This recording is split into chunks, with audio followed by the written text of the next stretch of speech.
Do you remember? You probably don't remember because it was at one of our very first Silkies hikes, and you were a baby, a baby. Yeah, that was. Oh I my don't God, that remember. was 2019. How old are you, Roan? 5. Oh, yep, 5 years. Yep, exactly. It was 5 years ago. Can you give us something inspirational? What do you got? Tell them something. Yeah. Tell them something to keep them going. Do you know what inspiration is?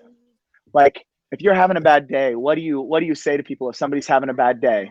So look in the camera and let's think somebody's having a bad day. Their feelings are hurt. They're sad.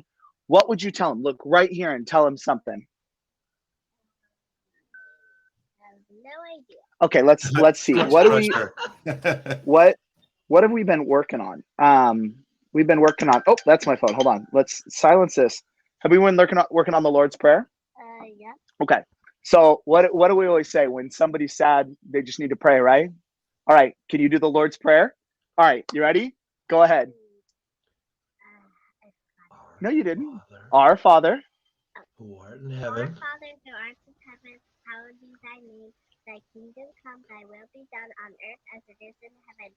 Give us this day our daily bread, and forgive us our trespasses, as we forgive those who trespass against us. And lead us not into temptation, but deliver us from evil.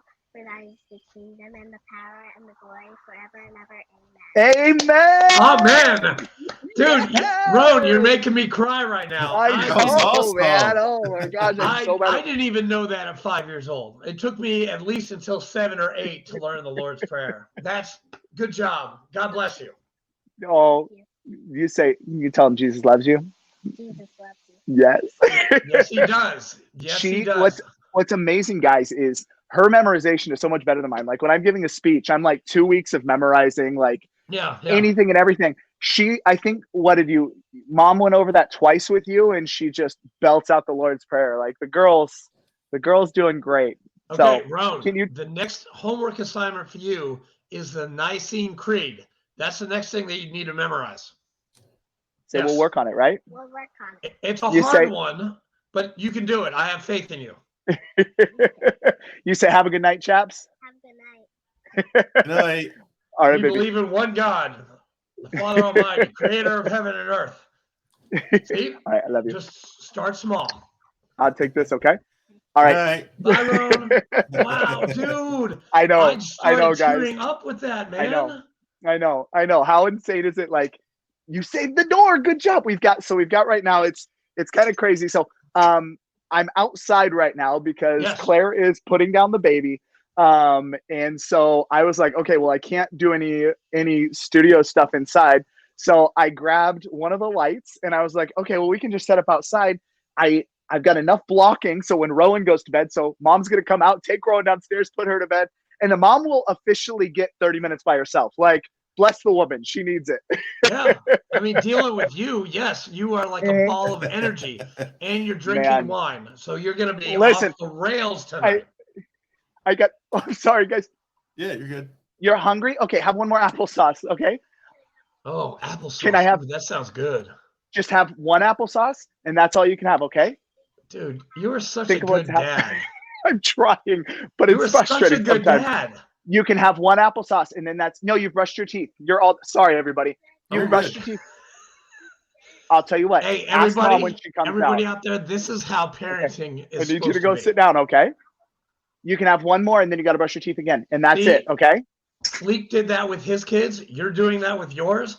I don't my have gosh. any children. I just have 2 horrible dogs that lick me all the time. Listen, she just fleeced me for a second applesauce this evening. Like, she Yeah. didn't eat enough of her pasta and broccoli. First of all, she picked the broccoli out of the pasta, number one, okay?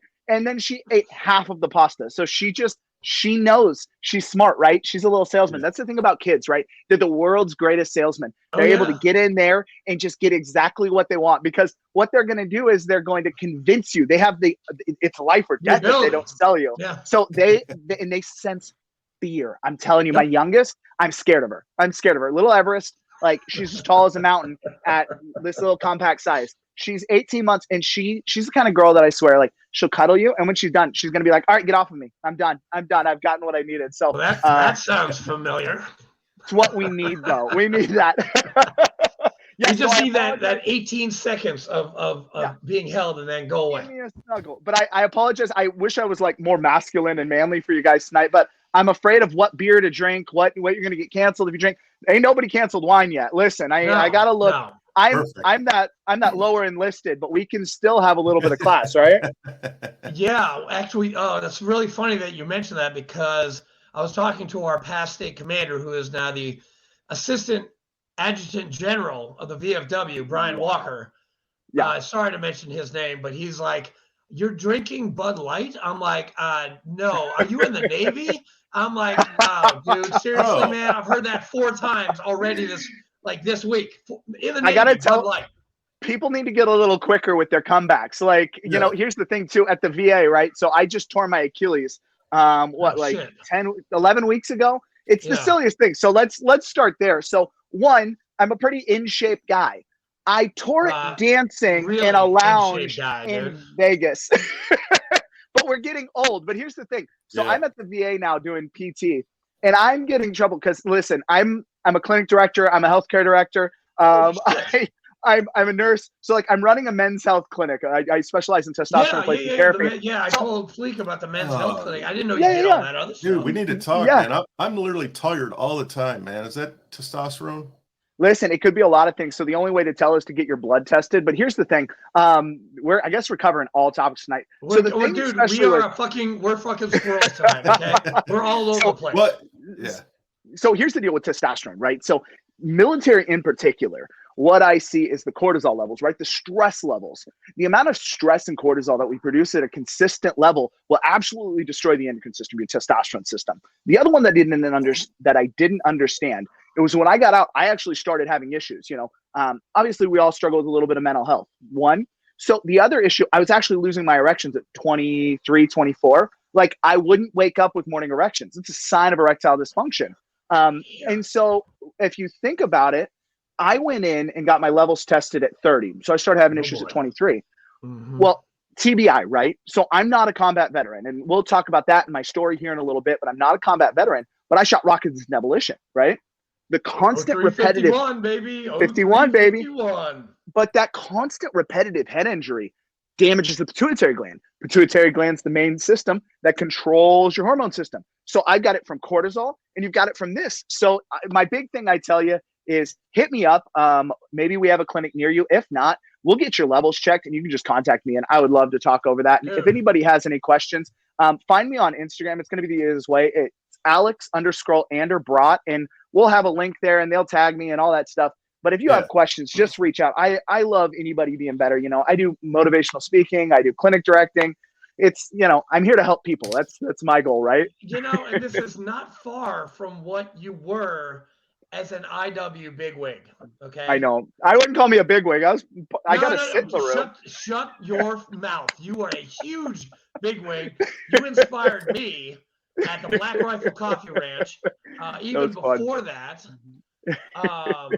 I mean, you know, but you know, and that's another topic we can talk about too, because Fleek, do your thing. Sorry. I'm gonna run the intro. We'll be right back. The interview, but he's recording it right now. But I would like to leave all that in. I would like to leave your daughter in it, if that's okay, in the show. Yeah, absolutely. You can do it. If you want to start us there, you could start it there and then run that into the intro, and I'll be good night. Whatever you want to do. Do your intro, big dog. All right. See you guys in a few.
Yes, let's know, do right? it, boys. Come Dude, on. I'm so motivated. Ooh, you got me going. I'm about to jump off and go jump into the Yes. water. Like, what an intro, y'all. Dude, he did. Hey, Fleek did all that. I mean, Oh he did my it at gosh. one show, and it was amazing. Hey, Oh my gosh, I love it. welcome back to another episode of TSP, man. I tell you what, I was dragging ass when I came into this episode until Alex sat down, man. He came in like a fucking wrecking ball. Dude, he is 15 times more energetic than me, and I'm pretty damn energetic. And listen, I'm having a down day. It's not my best day, so we'll see man. if I can pick it up to the level that you're expecting from me. Goodness gracious, boys. Oh, dude, you've been hyping us up all week, man. Of course, dude, we have to give you a good show. Hey, so here at TSP, we sit down and we pick a veteran every week, and we pick their brain, get their story, find out what's going on in their lives. We get their whole life story, basically, you know, when they're a kid, military, what they're doing after military, how you, you know, transform from military life to he's throwing hand signals out there. Sorry, telling the wife we're rolling. Sorry. Yeah. You're I good. don't know that one. Yeah, you're I don't good. know that hand signal. Sorry, Blake. So we're about to get Alex's story here, but before we start, we have some news. The this weekend is the NFL draft, so football season is literally right around the corner. We own a couple seats up in Detroit. We're going to be sending veterans and first responders. That's part of our nonprofit that we started. We feel that you know, mental health in the military or, you know, veteran era is rampant. And when they say 22 veterans every single day commit suicide, that number is way off. It's more like 44. So I was thinking, what little thing can we do to try to help combat that? And so I came up with this idea of starting a nonprofit, sending veterans and first responders, you know, because they're just as you know, putting their lives on the line every day, just like, you know, any military person is. I figured, you know, my two podcasts started generating money. So I said, well, my goal is not to profit off of your story. So I started this little nonprofit. We're going to put butts in the seats. Not only are we putting butts in the seats, we're going to send them with a mentor. And we want to make sure that, you know, one night out could save somebody's life. Yep.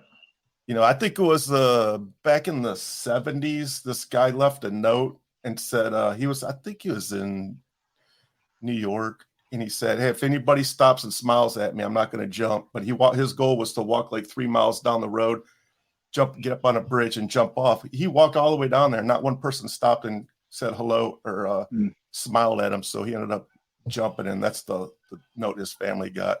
So I figured one night could save somebody's life. So that's what we're here One for. moment can save somebody's life. One moment. Yes. That moment. And, you know, I talk about this when I give speeches. You know, we have no idea.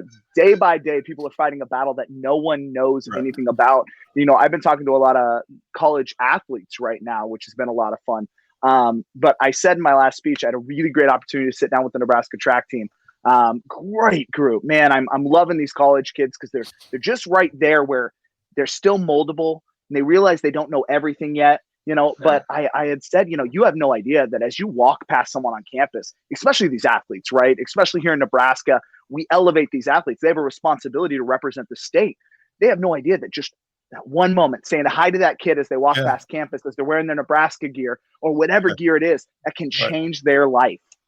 Yeah, suicide is a permanent solution to a temporary situation. So we're here to hopefully stop that. If we could save one person's life, I would be happy. Yeah. We're already aware, and we've heard, and Alex and I have heard this speech many times. The world is already aware. We need to prevent.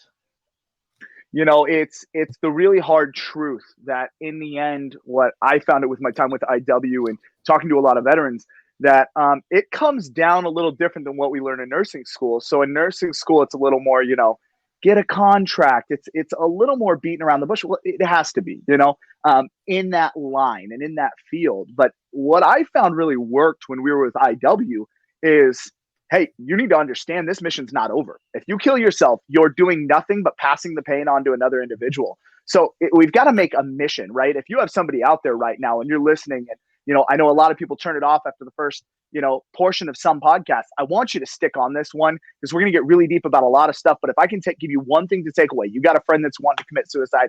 Hey, you're selfish. If you kill yourself, you are selfish. Your family is going to have to clean up your body. You're going to be found by a first responder. You don't have somebody, you're going to be found by a first responder that's going to then have to take that home to them.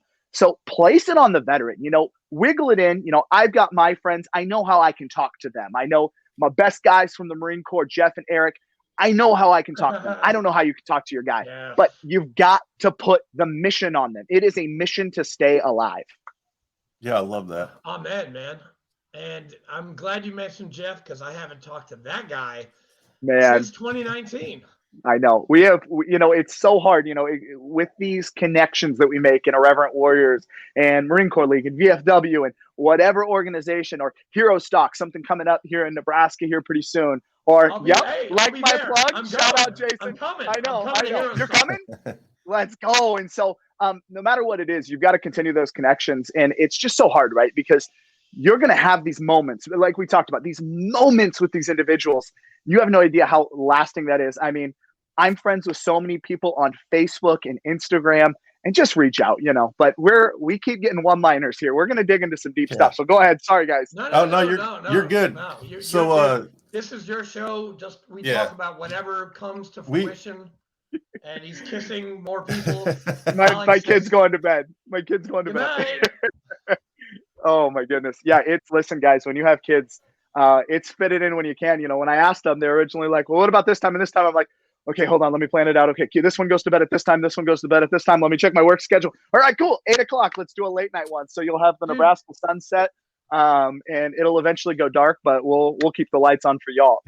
Fleek, you got how many kids, Fleek? You've got two. I have three. Right? I have three. Yeah, my youngest one just turned 23 today. One of them in October. Yes, congratulations. Yeah. Hey, that's Alex, awesome, dude, guys. I did my 58th wedding on Friday in Hillsboro, Ohio. Nice. In Ohio, a British Royal Commando. Nobody likes Ohio, bride. This is a first for me because I married two non-Americans in America. I had to ask my priest. I was like, "Can I is do this that?" Cool? And they were like, "Yeah, sure, of course." It's got to go to the Secretary of the State, and then it's got to go to Europe, and it's just I do better with Americans than I do with. I'll tell you what. So I was able to marry two of my really good friends who were both corpsmen. And it's great. I know what I can go into and say. So two corpsmen getting married, and it was just awesome, and it was fun because two corpsmen. I mean, that's a healthy. One of them goes down, the other one's got him. But I'm scared of the number of silver bullets in that house. Like I'd be scared. I'd be good. I'm not getting in on that. Hey, I never got a silver bullet, and I don't want one ever. No, I'm good. But no, Alex, we want why do where are you from? Where were you from? So we want to go into the story. I see what it is. Yeah, let's hear it, man. Why did you join the best military service? Second best. First best. So listen, I grew up in a small town from here, about 45 minutes south, called Beatrice, Nebraska. And what's really funny is I was going over a Bible study with my brother-in-law, and he's like, we were talking about Nazareth, right? And Jesus came out of Nazareth, and he goes, listen, you need to understand, and he's got a background in divinity. He goes, it's basically the Beatrice, right? Nothing good comes out of Beatrice. So I come from Bethlehem, basically, or Nazareth, or wherever you want to put me in the biblical sense. I come from nowhere, right? I mean, it's a great town with some great people, but it came down to I was a troublemaker, right? I was your standard 14, 15, 16-year-old, right? We had aggression. We had the inability to pay attention. We really didn't care. We had a lot of disrespect. So I knew at 17 that I had to do something, right? I didn't want to be a burnout stuck in town. And so I decided I'm going to join the United States Marine Corps. Is there one branch that can sort me out? It's the old Uncle Sam's, right? So at 17, I signed on the paper, got into the delayed entry program, and on my way out, ship off to boot camp. And now, listen, I know everybody wants their Saving Private Ryan story, and we'll get into that.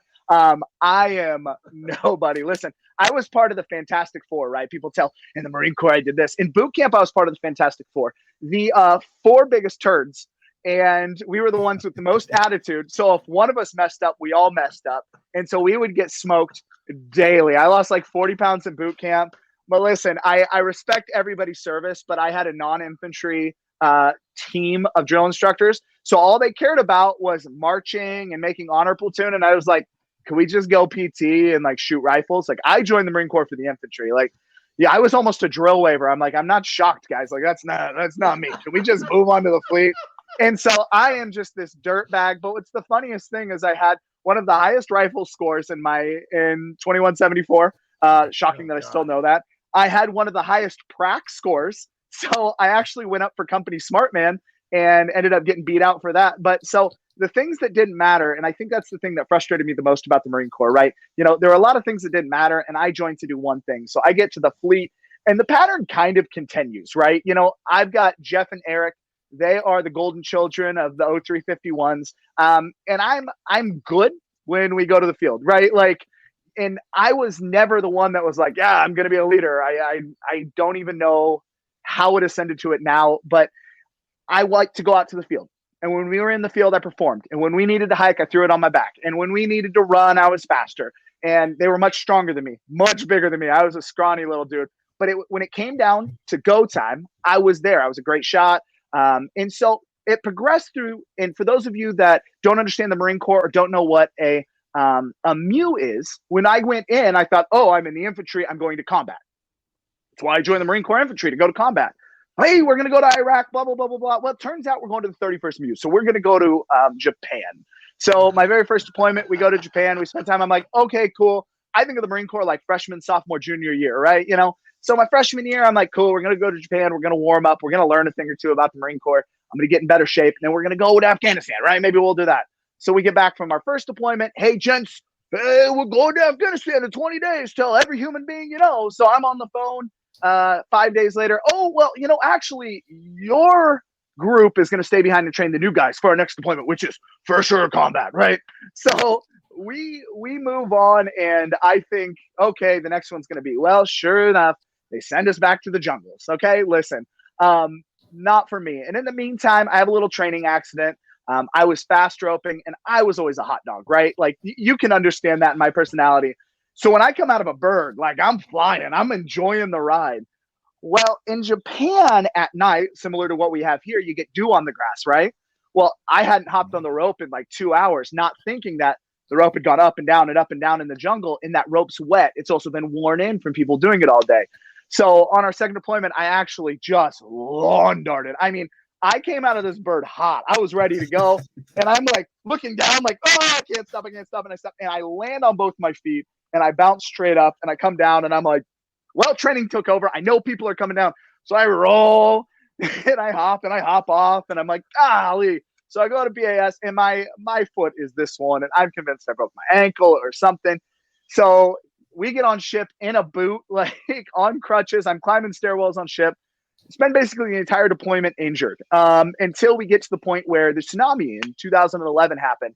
And our unit was actually the very first unit in, and this is something I'm incredibly proud of. We haul butt. We're in Malaysia. I remember I drew the short straw, so I was going to get second day libo in Malaysia because I'm a turd, but I'm a very smart turd. I know if I get on officers' mess duty, I get to eat officers' food. I'm here to skate, baby. Skater, baby. So anyway, we go on shore and we do that, and it was the most incredible experience. Humbling, right? You know, I'm from Nebraska. We have tornadoes, but there is nothing like what a tsunami can do. I mean, you step off, you've got 200-foot ferries that are carried up hills. You know, people are talking to you about the pain they saw. I saw a lady go out into the, you know, I got the men were like, oh, I saw a lady get carried out into the ocean. And I'm like, I just can't experience it. So we get done with that deployment. We're back in Japan waiting to go home. And they're, you know, here's the deal, guys. We're going to Afghanistan. But I've been told that, right? So why would I believe it? Listen, I really loved my CO. And it got to the point where I went in and I told him, I said, hey, we had a mess night, and I was real motivated. And you know how you get, your head gets about this big and your spirit decor and you're ready to go. And I told him, I said, hey, I'm going to go. I'm esprit de corps.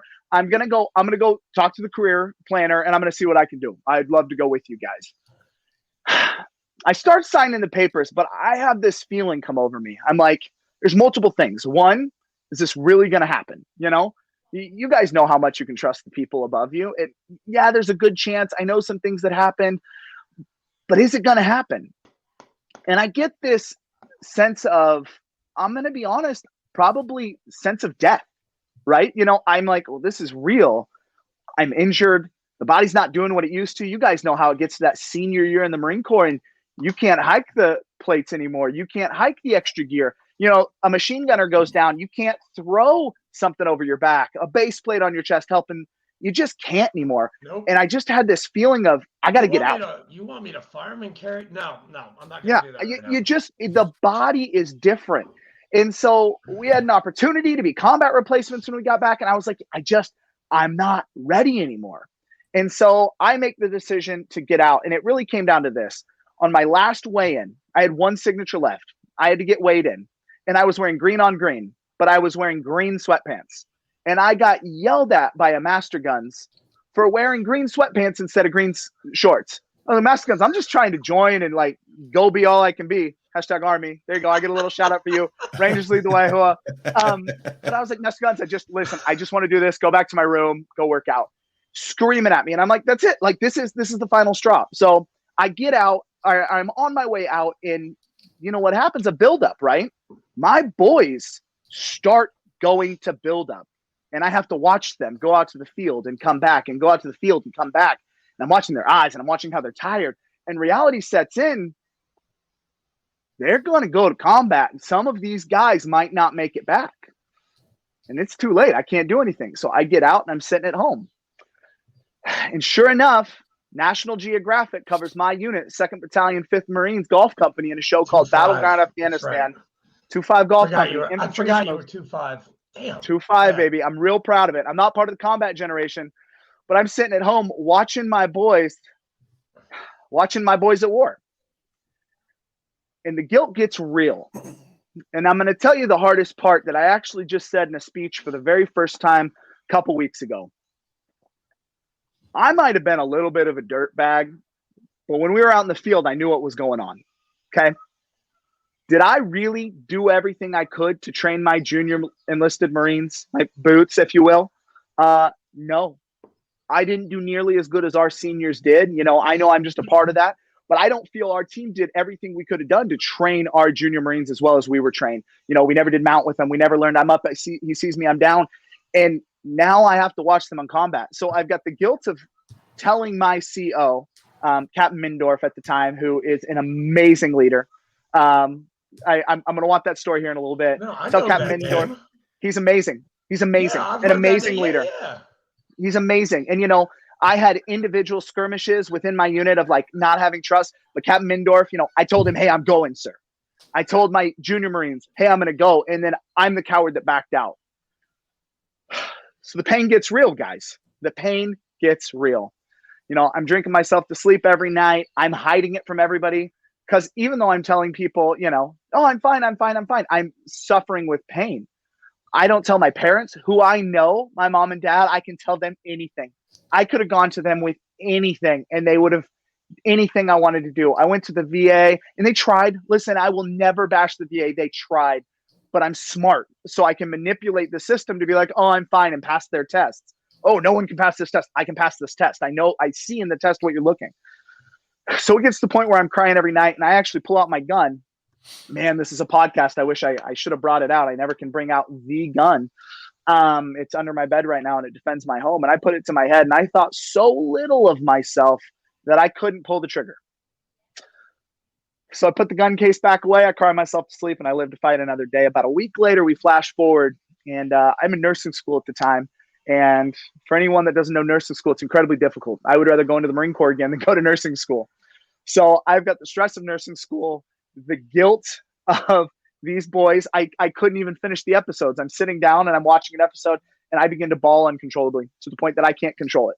I can't control it anymore. So I take off running and it is raining outside in Lincoln, Nebraska. And I'm running down 27th Street and that I just can't outrun the sound. I can't outrun the pain. So I stop on this bridge, this really great pedestrian bridge that overlooks Highway 2 and 27th Street. And I have my hands and my head between my legs, and I'm bawling. And I met this girl at the time, this incredible woman named Claire. And I need you guys to understand I was an atheist. I didn't believe in anything. I've had many opportunities in my life where things should have gone one way, and I didn't see it, and I didn't believe anything. And so she said, just pray. Just pray.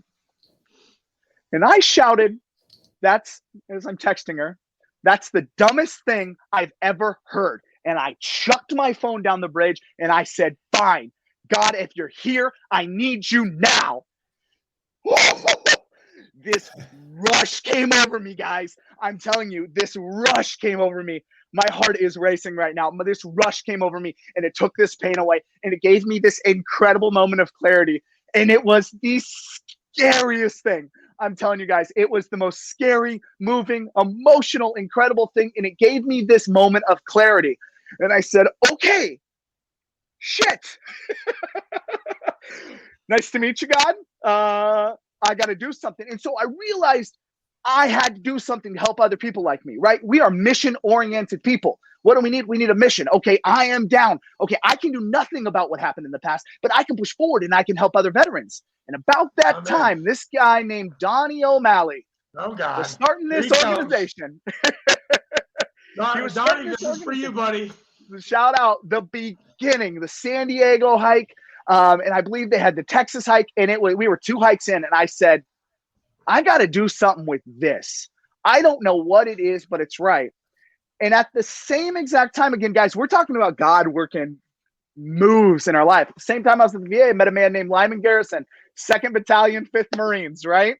And they said, hey, we're with the Marine Corps League. I really think you should talk to our Commandant, David Ocean. And I said, oh, okay, cool. I mean, there he is.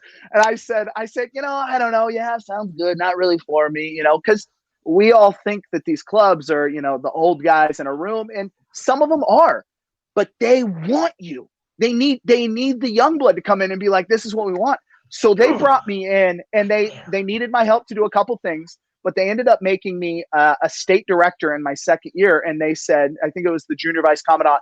And they said, what do you want? What do you need? They were like, what do you want? What do you want to need? And I was like, guys, there is this organization, and I think if I can get $500, I can throw a hike.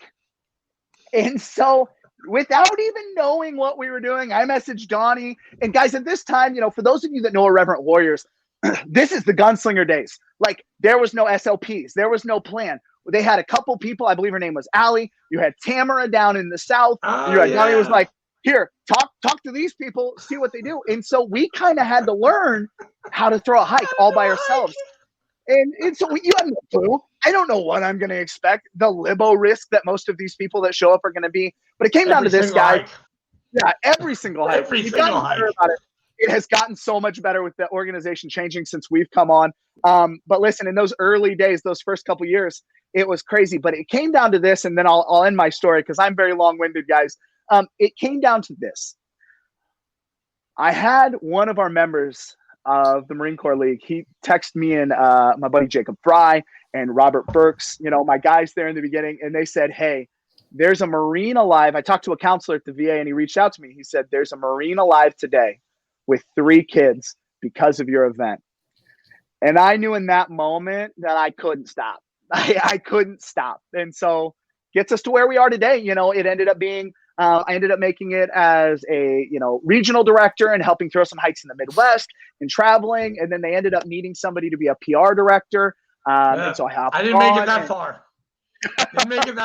So, listen, it was the early days, and I was so honored. Nate and Cindy trusted me to come on because I'm kind of a gunslinger. I come in and I make things happen, but I'm not an incredibly organized human being.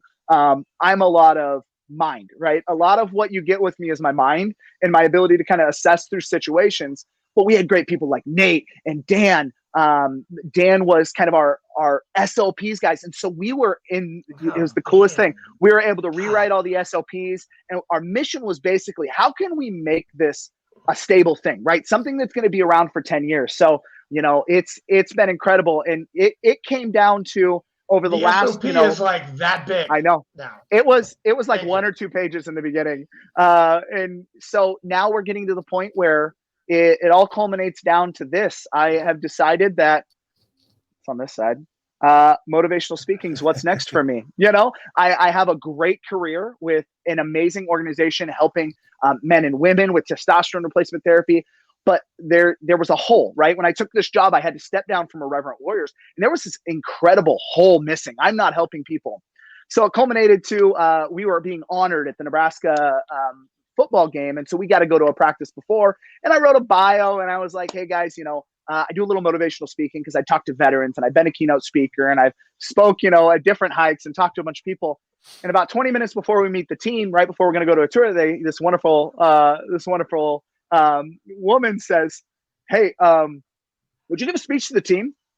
Now, for those of you guys that don't know Nebraska, the Nebraska Cornhuskers, the football team, is the pinnacle of what we have in this state. So, Right. We're very confident. I'm like, no pressure. But after the tour, I had 5 minutes to put together a speech, right? A very particular speech. And through the glory of God, the words came out how I wanted to. And I had an incredible player come up to me afterwards and share the story of his dad and how he mentally suffered through his time through the Gulf War.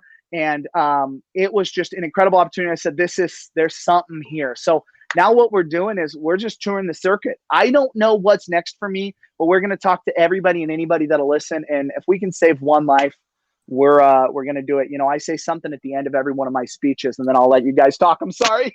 No, you're good. Hey, this is your episode, man. Just let it flow, dude. I don't want to bore people. So fast forward ahead, guys, if you're bored. But, at the end of every speech, I say, listen, as somebody's suffering today, I want you to come up and talk to me. I want to hear from you.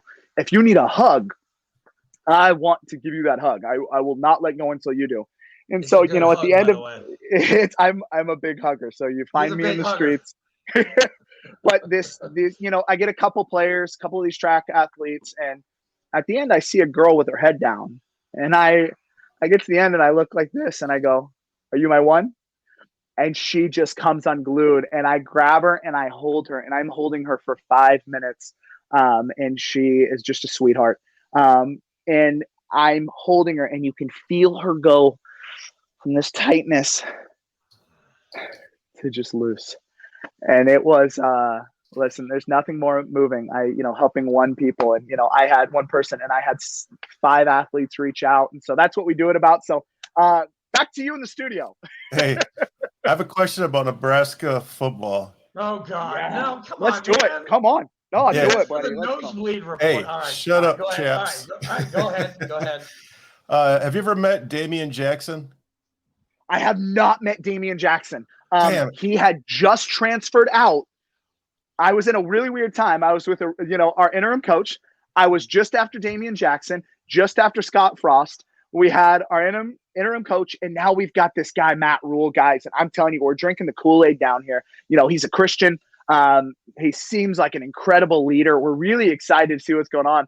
And so I'm a little disappointed because I didn't get to meet Matt, because this guy is going out in public and he's meeting with people and he's shaking everybody's hands, and I think we're in a good spot. But yeah, Damian Jackson, former Navy SEAL. I don't know where he transferred to, but I think he had 2 more years of eligibility. Oh, okay. I didn't realize he transferred. Yeah, he transferred out. He was a SEAL. Yeah. Yeah, 4 years SEAL. He walked onto the football team and made the team. I didn't know. I didn't know that. Big boy. I did. Well, I don't follow. I'm sorry, I don't follow Nebraska. Go Georgia. Go Bulldogs. Yut. Sorry. Yes. No offense to Nebraska. It's a great state. I had a blast meeting you for the first time in 2019. Nate was there. I was on the fire truck because I didn't bring my shoes. I brought my fucking flip-flops, which the last mile of the hike I ran in flip-flops. Never going to do that again. That was a fun hike. Listen, a lot of people in that hike, for those of you who are Reverent Warrior fans out there that are watching, I was labeled as the Death Marcher. It was, I knew going in, it was going to be my final hike I planned as a coordinator. And so I was like, we're going to do the full 13. We're going to do the back roads of Nebraska. Well, at the time we had this washout. And so we had to take, who knew Nebraska had switchbacks? We had to take this switchback horse trail through a forest to get out. And it was like 100 degrees. I still say it was the coolest hike ever. No, it but was. I broke some people off. Dude, I remember it because they were getting like people like a search party. Like, where the fuck are they? Like, because you guys went all the way, like, and we're waiting on the side of the road for you guys forever. Like, where the hell are these cats? We had like 2 heat cases go down. Yeah. I wouldn't say heat cas. I would say they cramped because they thought it was going to be like the previous hikes where they could stay out drinking all night the night before and not drink any water. And they're drinking beer instead of water. So of course you're going to cramp. You don't get much sympathy from the nurse. And I had an IV and I was like, do they need it? And they're like, no, they're going to learn. I love my corpsman. And that's the thing about these hikes. If you're a corpsman, yeah, he'll be fine. If you're a corpsman, get to one of these hikes. Cause I'll tell you what, you get a heat cas. We had one happen in our last, hike. And it was another situation of drinking too much alcohol. And he was having alcohol poisoning and overheating. And it was one of those, I get a call on the radio and I'm always in the back picking up and high-fiving. And I hear, hey, Bratt, come to the front. So I run up and I see this dude just passed out.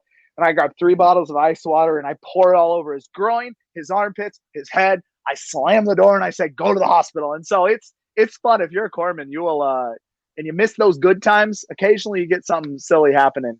Get out to a hike, man. I can't say enough. And Fleek, if I'm going to tell you this because, you remember the movie Heartbreak Ridge? Yes. With Clint Eastwood? Okay, that's Alex Bratt running around the entire formation. Like, while they're hiking, Bratt is he's running with a flag to the front and to the back, like, the entire time. With a flag on, with plates on, and that bandana of yours that you used to wear all the time. And I'm like, dude, this guy, me and oh God, who was in the back? He was from Memphis. Nick Sawal. Me and Nick. We're like, what the fuck is this kid doing?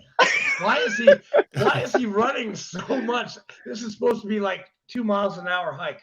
Right here. I'll tell you what, I wish I would have worn that hike. I mean, it was an authentic 13-mile hike. I probably did 20 miles. But here's the deal, guys. Like when you get to these events, you know what I'm talking about, buddy. Yeah. Like it's this incredible, like you get moving and your soul just changes and you're like, I can do anything. And then you go to bed the next day walking like, oh God, what did I do? Yeah, I'm not as young as I used to.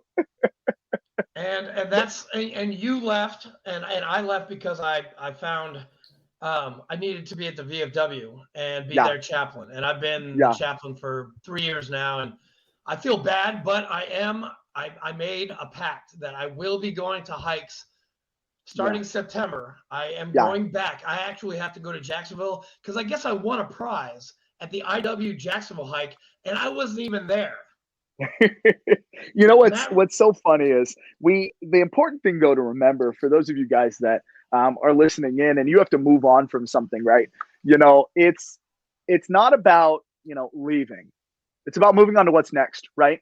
You cannot grow in one spot. You just can't. You've got to spread your wings. You gotta get your mission, accomplish your mission, and move on. If you move on, don't be held up by it. Now you got to pick up the ball and run and be, a motivational speaker or whatever works for you. Dang it, chaps. Be a chap. Flipped. Flipped. Be a content creator. Gosh, dang it. So you got to do what's right for you. It's so weird with this thing. But oh my goodness. And Alex, what years were you in? You were in. I was in from 2008 to 12. I was in from 2008 to 12. So you came in when I got out because I got out. I left in 08, and you were. You went to San Diego, or did you go to Parris Island? I went to San Diego, and then I went up to Camp Pendleton. So, I mean, what a dream being a Hollywood Marine. I mean, when you're good looking, they gotta send you to the good place. That's I was ugly as shit. So they're like, yeah, you're going to Parris Island.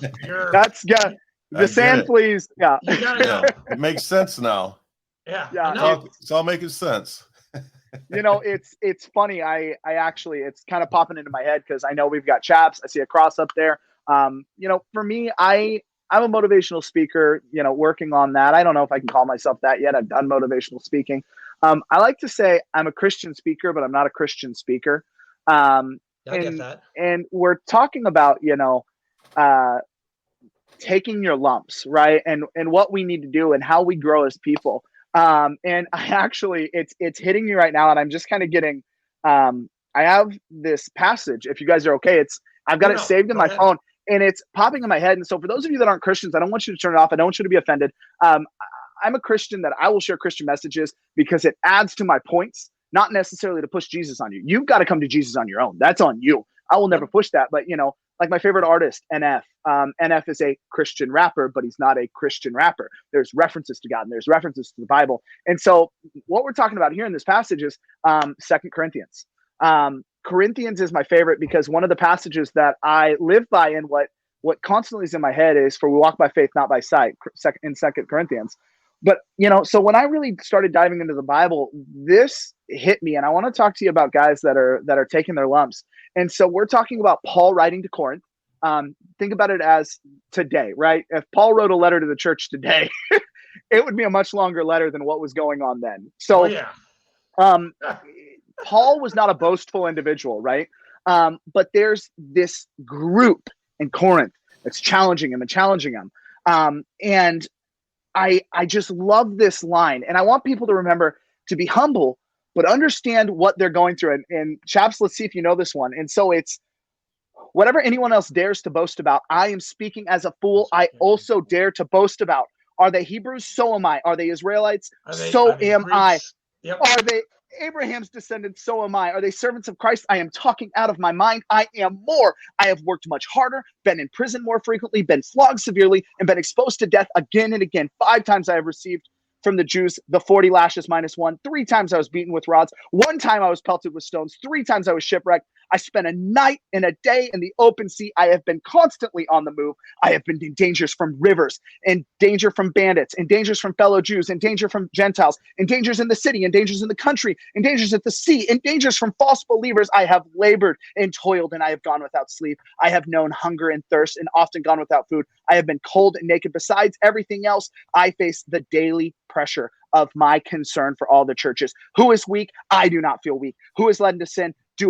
I do not inwardly burn. And so this just hit me right now. And I've got it saved, and I'm literally in the process of memorizing it. So it's probably why it's so hard on the heart. Like, I want people out there, because we're hitting that 45-minute mark. And I think for me, this is kind of where sometimes I get out of a podcast.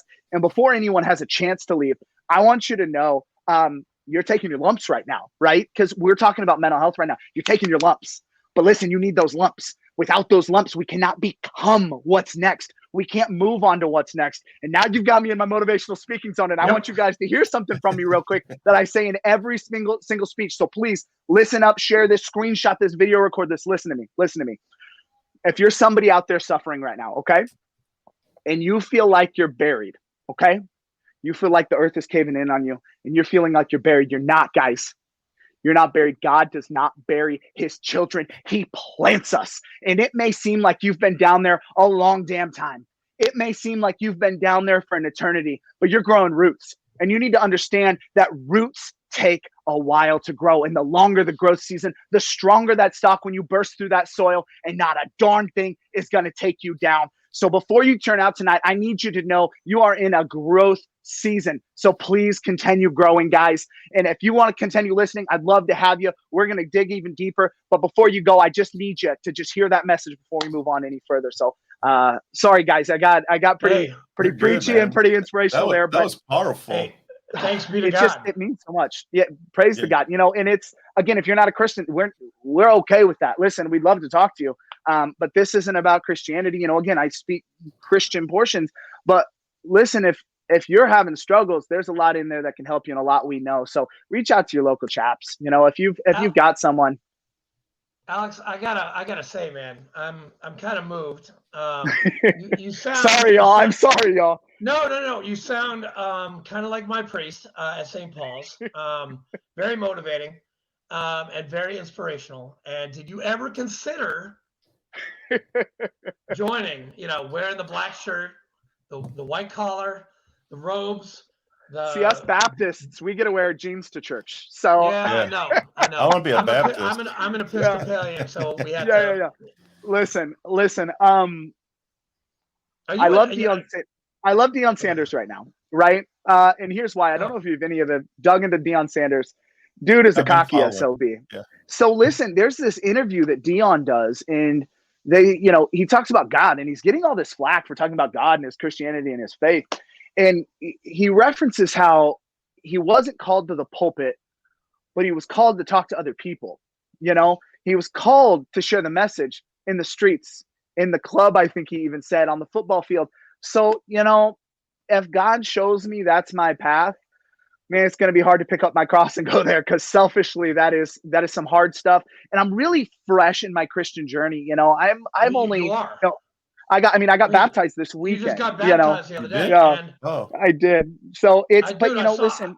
I saw the video. Cool. I mean, he went in the water, just like a lot of my guys on the 22nd Mew got baptized in the river. Oh, in the River Jordan when we went to Jerusalem. Oh my gosh. And I see a lot of good things in you. And I think what I would call you, because my priest, she laid out there's 5 things that you can be within a church. You can be a shepherd, you can be a pastor, you can be an apostle, you can be a prophet. And what I think you are, and give me if I'm wrong, but you're just like St. Mark, okay? And today is his feast day, by the way. Today is St. Mark's Day, August 25th, April 25th. One of the Gospels. He is the evangelist, and that's what, when I see you, I see evangelist, and that's bringing forth the word. It comes from a Greek word, logos. From the word comes what's coming out of your mouth, and that makes you an evangelist. And I think that might be what has led me to this motivational speaking. I've suffered some pain, to the deepest level that you possibly can. I feel the deepest level of worthlessness. I've held people through their pain. I've talked to people through their crying, their tears. And I think my journey for God right now is he just wants me to go talk. And I think evangelizing is what you want. And, it's not that I'm sneaking in Christian messages, but I'm blatantly honest. That's what saved me. And, if we can just help 1 or 2 people, my favorite thing, gosh, it's going Christian here, but, I got a cross and I got a chaps. So, I compare, sharing messages and sharing positivity and sharing good worth. It's kind of like, you ever been to a candlelit service, right? And the pastor always comes out and he goes to the little girl. It's always the little girl. And he goes, this is the word of Jesus, right? And he lights the one little girl's candle. And, that one flame, she turns it into 2. To 4, to 6, to 8. And so what I talk about in my speeches is you only got to share whatever word it is. Listen, if it's not Christianity, if you're out there and you feel like you've got something to say, well, I can't get in front of a group. My last group, I spoke to 100. I think I had 200 to 300 at the football game.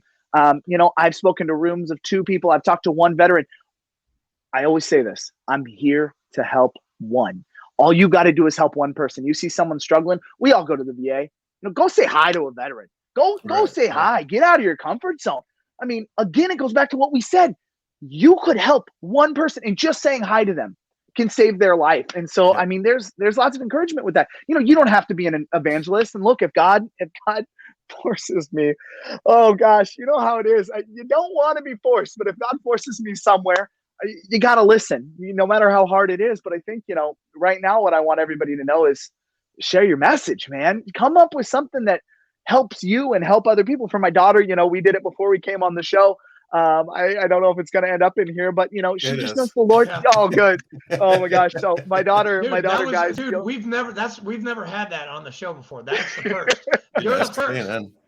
Yeah, she's young in her Christianity, right? And so she's learning individual prayers, and her memorization is so much better than me. And that's probably why I'm scared of having to preach, because man, my brother-in-law, who is a savant, Fred Mills, one of my really great, he's a friend and a brother-in-law to me. Man, the knowledge that man is cerebral. I'm not cerebral. I'm a speaker. It's what I do. You said he's a priest too, right? Or so he actually got all the way to the end, and he got a certain degree. And this is where I'm going to mess it up. But my brother Fred went all the way through seminary school, and I think he had like one level of Greek left, and he was like, his goal was to be an army chaplain, and the Lord moved him in a different direction. And he went through all of that, but now he gets to be that shepherd, right? He's helping me, and my sister-in-law is helping me, and my wife is helping me. And if you go to my face or my Instagram page, my wife baptized me this weekend, and it's about, Christ is everything to our family. It is, because he saved me. It came to Christ saving me. If it's not Christ for you, that's okay. But you got to build your one or two. There's that Italian dude. And I'm going to cuss here, y'all. So put the sensors on. And you guys have seen it. And he's like, me? you don't Dude, need. I said the Yeah, F-bomb I like know. 3 times already. But I try not to do it. But listen, he goes, you don't need 20 dudes. You just need 3 motherfuckers that are going to have your back, and you can take over the whole world. Yeah. And you all know your 3. I know my 3. Oh, and I know my 3. They're right here in a group text, and I just need 2.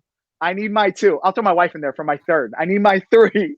And if any of us calls the other one, and it's go time, another one like The Town.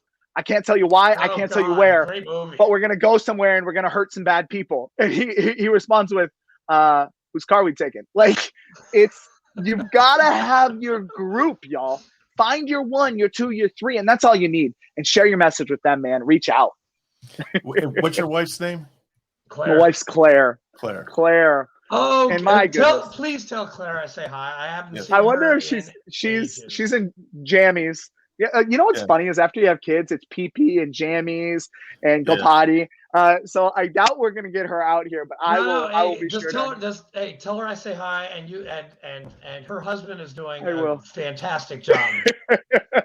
We're doing all right. Alex, that I heard God through my wife, and she was like, she asked me after our service, and I know we're going church right now, but you know what? I don't care. Who cares? It's one of those episodes, and listen, we're hopefully we open one person's heart to Christ. Well, after church, my wife was like, Andrew, you should really be a priest. I was like, I looked at her, I was like, what the fuck did she just say to me?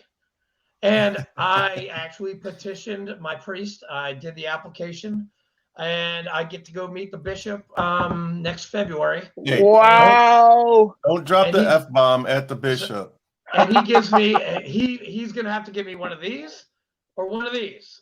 Yeah. And whether I can go to seminary, which I have a seminary 1 hour from here in Sewanee, Tennessee, where my granddad was a basketball coach for 25 years. And if I don't get to go there, I don't know what, but I just. You know what? We just became members of our church. So here in the Baptist church, we have members, right? Members have responsibilities. And I met with my pastor, Mike, and I've got 2 incredible pastors. And what I love about my church, I guess it's going to be a Christian episode, which I love. I'm so excited. I rarely get to get on an episode and do something about Christianity. So it's super exciting to just be an open Christian right now. I met with Pastor Mike, and I got Pastor Dan, and God, I love Pastor Dan and Pastor Mike. They both have different opposing preaching styles. And one's kind of, the pulpit preacher, and the other's the organizational, but they both give incredible messages.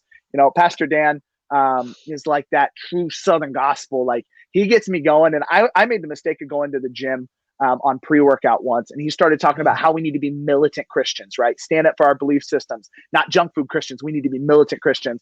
I almost ran through the brick wall and got me going. And anyway, Pastor Mike was sitting out here on our deck, and we joined his churches. And I was like, I don't know what you need from me. Just tell me where you can use me. My wife's voice. Oh my gosh, y'all.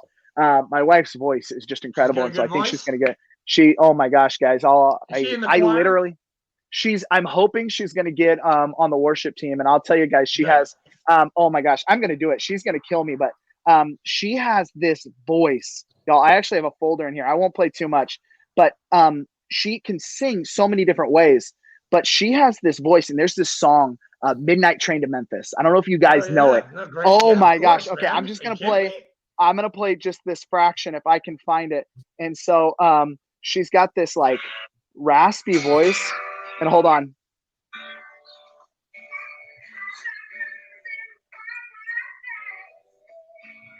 Oh, yeah.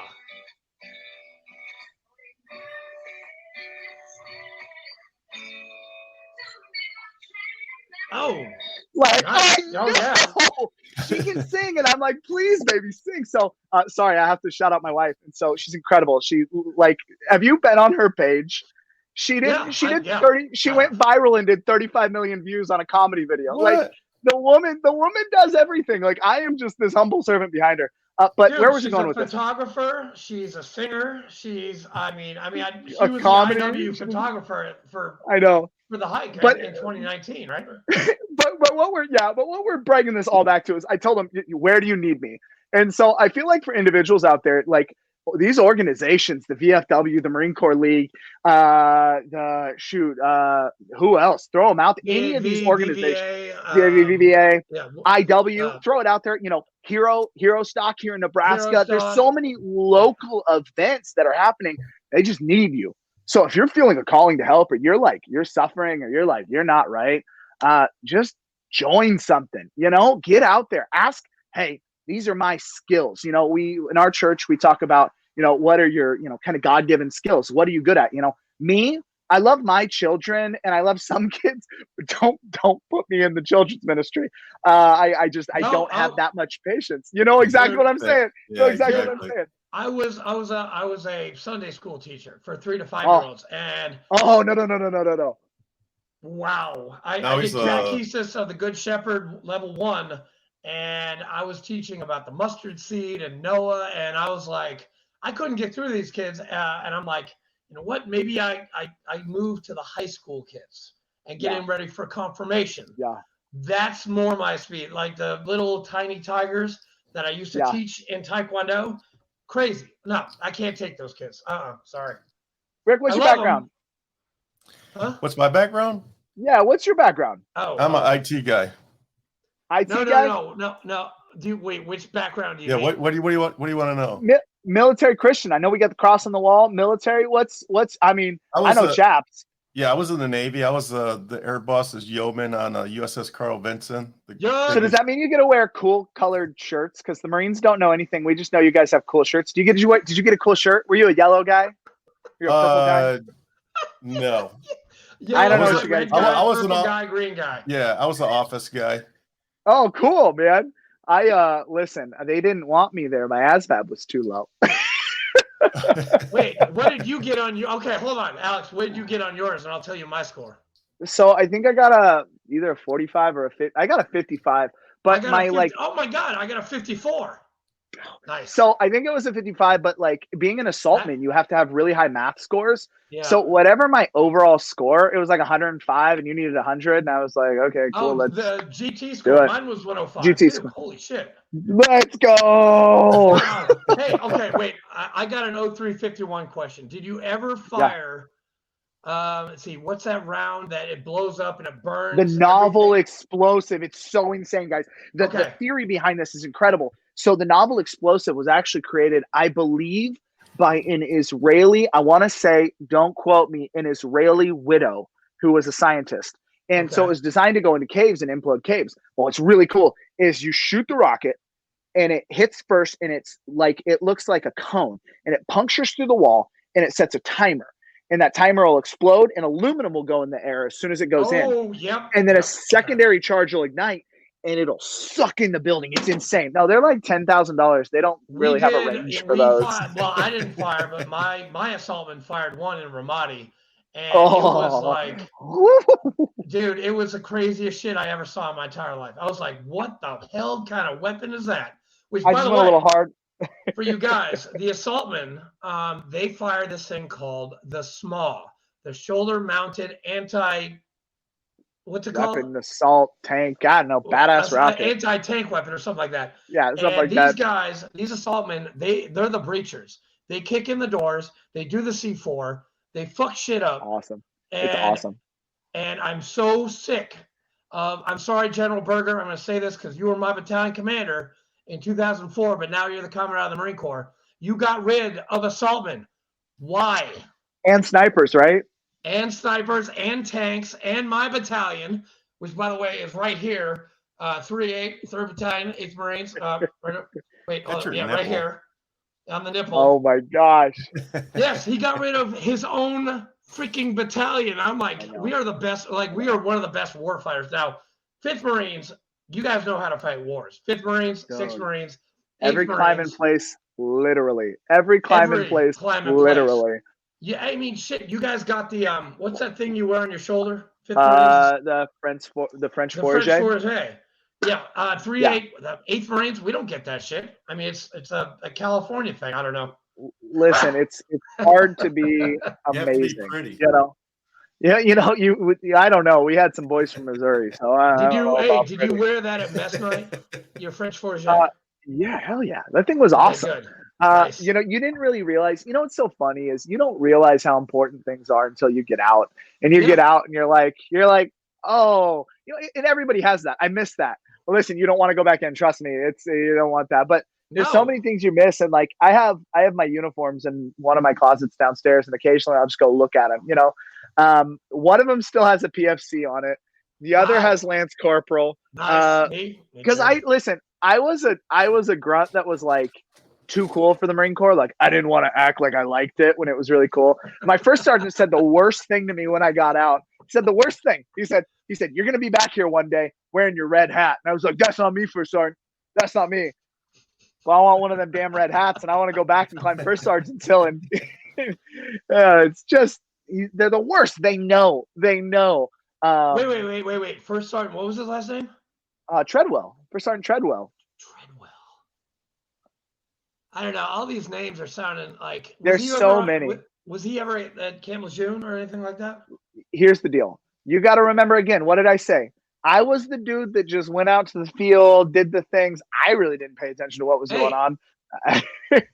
Hey, but it's those little details. Like we remember the good stuff. Like I don't try and remember the bad stuff. I remember hanging out with the boys, drinking beer on the catwalk, which, by the way, all the new buildings don't have catwalks anymore. Because you can't throw a boot and sandwich it between two mattresses and throw them. We got to make an adjustment here. We got to make an adjustment. We're losing battery. I got the wife's computer too. It's the good one because my computer's been through hell and back. Here we go. Maybe all right, wife is coming out. No. We just got to plug in. There we go.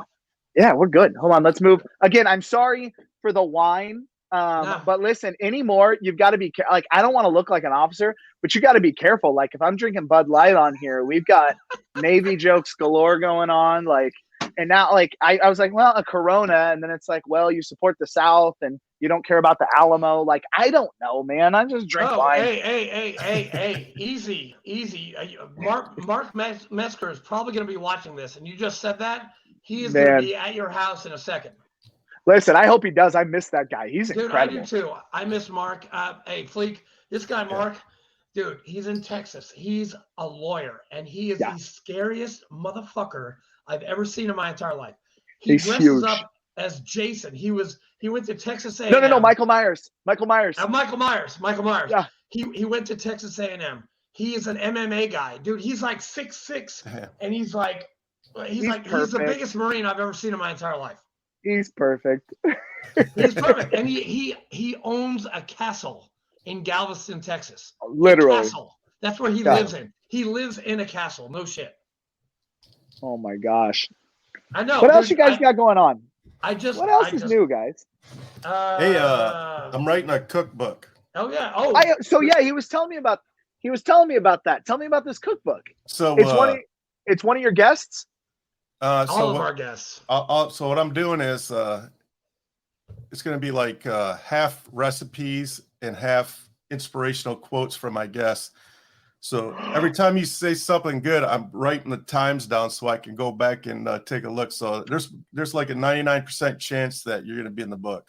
So listen, I want to be in the book, and I want my quotes to be. If you look at my logo. So if you guys have seen, my next step was branding. Right, I'm in this new phase of motivational speaking. I don't exactly know what I do. I think the end goal is to get signed with a booking agency because with my job, I don't have time. I'm helping guys, and I love the TRT world. That's a conversation for another day. I actually just did a podcast this weekend about TRT, which was really fun. But it's this new guy, Nick Gordon. It's not a podcast. It's a Men's Health show. I'm one of his first guests. And so he's putting content together, but I'll share it with you when it's done. It's all about TRT. So I'll get it to you guys and you'll learn a lot from it. But listen, so my brand is, I wonder if we can show it here. So that comment that I made earlier about growing roots, right? Yeah. Understanding that you're not buried. That is something I marked that that one just, down. yeah, and it's something that just hits home with me so hard. And so I literally just got my logo designed, and let's see if you can see it here. Oh. It's Yeah, that's so nice. Oh, that's it's badass. it's subliminally, you've got the roots and how deep the roots go. And I love the idea of the ground and the cross going above. And so there's so many reference points there, right? How long we have to grow roots, how we have to grow our roots. The fact that the cross is rooted in so much. And there's a Jordan. Oh my goodness, what's Jordan?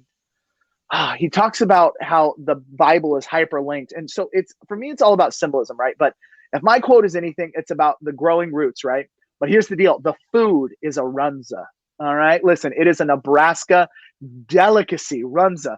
It is Never heard of it. cabbage, meat, cheese, and basically like a little, oh my goodness, like a calzone.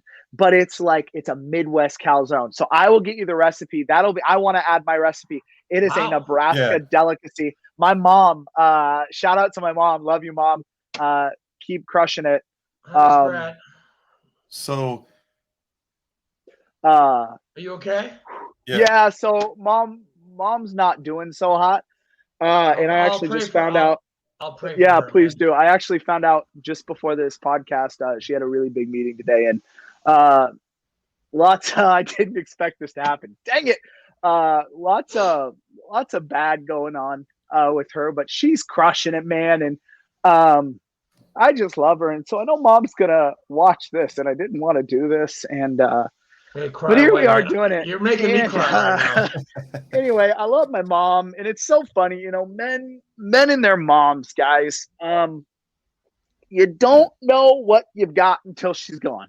Yeah. It's with wives and moms, and you reach a point in your adulthood where you don't really need mom, right? At my wedding, my mom tried to kiss me on the cheek while we were doing our first dance, and I pull away. I'm like, "What are you doing, Mom? You've got sparkles on your dress. Get off of me!" And you look back and you're like, "Why did I do that?" And so, I remember, I would call my mom every single day in the Marine Corps. And then there's something like you get married and you have your own family and you've got your own life, and you forget that mom's there, and you take mom for granted. Yeah. So, if you're lucky enough, if you're lucky enough to have your phone right now, and your mom or dad's number is in it, you should, and you're still watching, reach out and call. But anyway, so funny thing about runzas. Mama's got the recipe for runzas. So Mama's recipe will live forever through those. And I would come home from deployments. The first thing, or just come home, because I would break the 96 rule. Like, it'd be a weekend, and I want to come back. Of course you did. I know. I was like, I can make it, and I can catch a flight, and then worst case scenario, I'll just drive, and I can make it back tomorrow. And so I would come home, and she would make like 40 runzas. Like they're these power packed cabbage and meat. Just they're amazing. You dip them in ketchup, and you do whatever, and you home make them. I've never even had one. I've never even. Oh my gosh. Oh my gosh. I'll have to send you guys a picture. Just look up Runza, Nebraska. You'll see the homemade so much better. And every time I was home, she would make those for me. And like, my friends got yelled at. We threw this party once, and I rented out a VFW. And so I also DJ'd. Like, my background, I gotta just go through it because it's absolutely ridiculous. I've been a DJ. I was on a volunteer fire department. I was a PR director. Oh my gosh, I owned a race car for a little while. I'm a nurse. I do motivational. Yeah, I remember have a race talking car about that. But anyway, so I was a DJ for a while, and I would make money DJing in clubs, and I would do it shirtless and with a pink beanie on, and I DJ EDM. And so I was throwing a party, and my mom had left all of these things out to cool, all of these runzas. And my friends were at the house pre-gaming because we weren't old enough to be. I was old enough. They weren't. So they were at the house pre-gaming, and they go in, and they ate all of the runzas. And my mom was pissed. Like, I've never been buzzing and seen my mom come so unglued, but like, you don't disrespect Mama Julie in her house. We'd have that all the time, and she'd be like, they need to leave. I don't like their energy. So they were great. We grew up hanging out in the house. My parents were like, you're safer at home. But go ahead. Sorry about that. We're going off. Do you make the bread homemade too, or? So listen, I don't. I'm looking it up. So I'm pretty lazy. What I do, Trader Joe's actually has the best pizza crust. It is insane. And so my mom would actually use bread crust and she'd roll it out flat and then you kind of turn them into pockets, right? Fold them in, fold them over, and they turn in kind of like a little calzone, a square calzone. Yeah. So you put the meat and things in there. I prefer it with cheese. So what I do, because I'm lazy and I'm not going to make the bread, even though my wife, among her other talents, makes an amazing homemade bread. Of course she does. Little pioneer woman. But I'll use Trader Joe's as this really good like dough, and you gotta like use flour with it. And I'll roll those out really thin, and I'll make them with that. And it'll speed up. You can do it with that kind of loose pizza dough, but it's whatever you can get to get a dough, and then you bake them, and they're amazing. Here's your assignment. Yes, I need the but you have to do it quick because the book is like 99% done. I'm wrapping it up this week.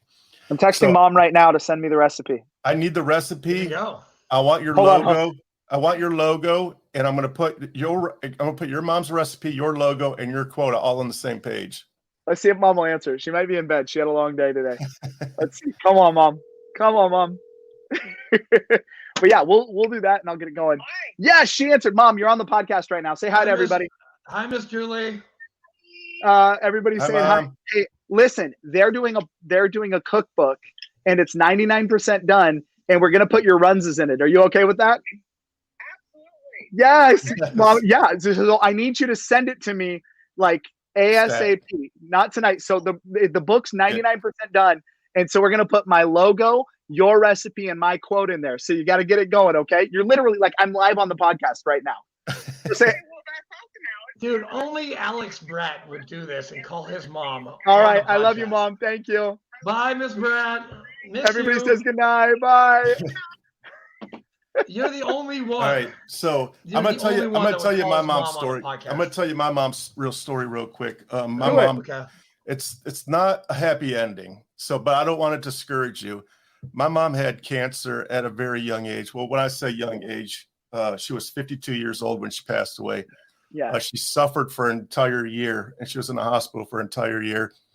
And when she lost her life was one of the darkest days of my life because I was the hugest mama's boy ever. As a matter of fact, I tell people when I was in the Navy, when I was deployed, when we went on our Westpac, Western Pacific cruise, at night I would stare at the moon and just wondering, like, I wonder if my mom is looking at the moon right now at the same time. So that when she passed away, that I was the closest to suicide when she passed away because it was my darkest days. Everything I was tunnel vision like this. All I could see was a white hole and everything was black around it. I was in and out of the hospital. I had shingles, pneumonia, and I had a migraine headache for 5 years. I was a wreck for years. And then finally, I was only 30 years old at this time. And finally, my doctor says, he pulls up a chair, he takes his doctor hat off. And he's like, okay, Richard, what the fuck is going on? You're way too young for these issues. Yeah. I said, my mom passed away 2 years ago, or however many years ago, and I can't shake it, man. I'm just sick to my stomach. So he pulled up his chair, sat next to me, and he said, and trust me, I was born Roman Catholic, and I've been to church. But when my mom passed away, I cursed God hard. Common. MF'd him up and down, and I MF'd God. I was sick, in and out of the hospital. My doctor pulls up a chair and says, listen, this is what I want you to do. I want you to look in the mirror every morning when you get up and you put your boots on, you go to work, and I want you to act the way your mother would want you to act. Do you think for 1 second your mom want you in this state right now? Mm-hmm. I said, absolutely not. So his little speech to me saved my life. I went home. I went to bed early that night, and I knelt at my bedside, and I've never told this, so this is getting ready to go live on the air. Gosh. I knelt at my bedside, and I prayed to God, and I apologized to him for cursing him for the last 3 or 4 years. And I said, you know what? I'm a selfish little brat. I understand why you took my mom. You had bigger plans for her, and I apologize for cursing you. And I went through the whole 9 yards, right? And I said, instead of being selfish, I thanked God for giving me my mom for 30 years. Because a lot of people don't have their mother for 30 years. I said, thank you for giving me my mom for 30 years. I went to sleep that night, and I swear to God, I was laying in bed, and I hadn't slept in years. Like, I was a wreck. I couldn't sleep. I had insomnia. You name it, I had it. When I went to bed that night, I had shingles on my face. My doctor even said, like, dude, like that shingle gets any closer, you're going to lose your right eye. Mm-hmm. I went to bed that night, and mind you, medication was not even touching it. After I prayed and apologized to God, I was laying in bed. This hole opened up. My grandparents came out, and they all lined, like it was like a hallway. They all lined the hallway, and my mom came walking out. She sat next to my bed. She sat next to my bed, and she rubbed my face where my shingles were at, and she said, "Richie, I'm all right. Trust me." My mom called me Richie. She said, "I love it where I'm at. It's beautiful there." And then everything closed. Like, she walked back out. She says, "Trust me, I'm good." She walked back out through the hallway of all my past relatives, and all my relatives followed her out. The hole closed up, and I woke up the next morning. My shingles were gone. Oh my goodness! Wow. I was this close to losing my eyeball, and just that one knelt down, prayed, thank God for giving my mom, and I'm sorry for bad mouthing you.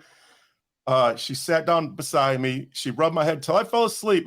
Trust me, I hadn't slept in years. I woke up the next morning, and my wife was even like, "Richard, your shingles are gone." I was like, well, I ran over to the mirror. I was like, "Brenda, you're not going to believe what happened to me last night." and you say it, right? Yeah. And like, we go back to my story, just pray, right? Mm-hmm. Just need that moment of faith, that moment of love, that moment of trust, the moment to open up your heart. And and listen, we understand. Listen, if you're listening right now and you're like, "Oh, bullshit," and there will be people that are like, "Bullshit, it's this, it was a dream, it was that." For me, it was a high pressure system that came in. Listen, you know how I know God is real? Yeah. Because he had the balls to save me. You know what I'm saying? Like, we're not making this up to try to, just like Jesus was not making these stories up. He wasn't. He was performing these miracles. There are so many things that prove the truth of it. And even if in the end you don't want it to be true, or you don't believe it, or you can't understand it, you can't fathom, listen, for we walk by faith, not by sight. Yeah. You don't get to understand it, and you don't get to understand why that happened. And it's just so darn incredible, man. Oh my gosh. Yeah. Richard, I'm so happy you shared that. I am buzzing right now. There's no way I'm sleeping tonight. So, my God, praise God. That's where my nonprofit comes from too, because when the doctor told me live your life the way your mom would want you to, my mom was the most giving person I've ever met in my life. I've seen her kneel down and just hug a child that she never knew, and I was like, "Mom, what are you doing? We're going to get in trouble." And my mom would just be like, "All that child needs is love." It's like a dirty little rat kid running around. And I'm like, "Mom, what are you doing? That kid just needs love." And the kid would just light up and leave. My mom worked at Myers in the shoe store. Myers is a big grocery store. It's like Walmart, but in the north. So she worked at a shoe store, and my mom won a lottery ticket one time, and she never told me how much it was, and I was with her. And she's like, "Oh, I got to go to work real quick. Come with me." So we went to her work. There was a single mom that she worked with. And trust me, I have no idea how much this lottery ticket was. She walked over to this lady and said, "Hey, I was just in the neighborhood. I wanted to give you this. You need this more than I do." Whatever that worth was, that lady looked at it and she started bawling. So this is where I was like, you know what? I'm going to live my life the way my mom lived, and the way I know that she would want me to live. So after I started this podcast and money started rolling in, it wasn't my objective to make money off of your story or Chap's story. So I started a nonprofit, and because of my mother, we're sending veterans and first responders to sporting events now. # love God, serve people. Yeah, for real. Oh, this is awesome, guys. Hey, wait. You guys can't take that hashtag. It already belongs to the Journey Home. But I've got my own hashtag. It's fine. I work for the Journey Home, so I can say that. I help out the homeless when it's 32 degrees. I too, Fleek, I had a break in faith as well. because you guys know Dad committed suicide. Right. I Yeah. lost a lot of Marines Yep. in my 2 deployments. My brother died at 32 from colon cancer. And I was an alcoholic for 18 years. And I was at the downward spiral of my life. And I got down on my knees and I was like, what can I do for you? And I wasn't on a bridge like you asked, but I was in front of my mom's house. Yeah. And I was visiting her and I'm like, and I had already tried to kill myself. I was too drunk and people saved me. And after this, I got down on my knees and I was like, what do you want from me? And I heard him and I got absolved. I went to confession twice. I got absolved of my sins. And yeah, I go to church. I go to Wednesday church. I go to Sunday church. I'm an acolyte. I'm an usher. I'm a thurifer. I do the incense. I mean, I carry the cross. I'm a torchbearer. I mean, I do whatever I can in the church to help out. And serving people is what you like to do, Alex. What Fleek does. What we all love to do. And Alex, so your story about the roots and your logo really hits home to me, because I swear to God, when I was going through that dark time, and this is how I explained to my wife, I said, babe, I have no idea how to explain this other than I was living inside of a well. I could look up and I could see a little light this big, but I can't reach it. Yep. And then that night, I reached the light, and it's all been good since then. Oh, I'm glad this all happened, guys. Yeah. This is amazing. And what's so funny is, you hear it, right? Everyone that has the will to share their story, right? We all have such an incredibly similar story. Us sinners that are really like down and dark. I heard this story once and it was incredible. It was actually a Satanist who was trying to get the next level of power. And he asked, he was like, well, what can I do? And it was some sacrificial thing, and he had hurt himself. And right before he was going to do it, he closed his eyes and Jesus came to him. Right. And I just think it's incredible. We all have so many stories and they're all so similar. God works in the exact same way with every single one of us. And you want to talk about the proof? You want to talk about, oh my goodness, what did we talk about this Sunday? The math adding up. Pastor Dan, the math adding up. I'm telling you, all of our equations are the exact same. The math is checking out. All of the answers look the exact same. We can't fake this, guys. We can't fake this. And it just takes that moment of faith. And it's just so incredible that he'd save a wretch like me. You know what I'm saying, guys? And he saved a wretch like me. By the way, Alex, speaking of sinners and bad people, have you ever read St. Augustine's Confessions? I'm sorry. I actually don't know how to. I'm just kidding. Listen, you guys should know me well enough to know I'm a podcast and an audiobook person. But what is it? Send it my way, man. What's it about? I will. Hey, chaps, he's a Marine. He doesn't read. Oh, shut up. Dude, I'm a Marine, okay? No, St. Augustine was one of the Send him a coloring book of Western Christianity. It was Augustine, Tertullian, Cyprian. Those were the guys from Morocco, and they helped out with Western Christianity. St. Augustine, when he was like young, when he was like 16 to 28, he was a bad dude. He was like a John. womanizer. He was a gambler. Yeah, like just Paul, like John. Saul of Tarsus, who became Saint Paul. Oh, I'm sorry. I keep saying John. I mean to say Paul. Gosh darn it. Yeah, Paul. Dude, I knew exactly who you meant. Yeah. But a lot of these cats, they go through hell, and you know what? They come out reborn, just like you did when you were baptized in that water, because Ishkabaha, the water of life, which is actually the Gaelic term for whiskey, but I'm using it for the water of life that you were in and you got baptized in. Ishkabaha.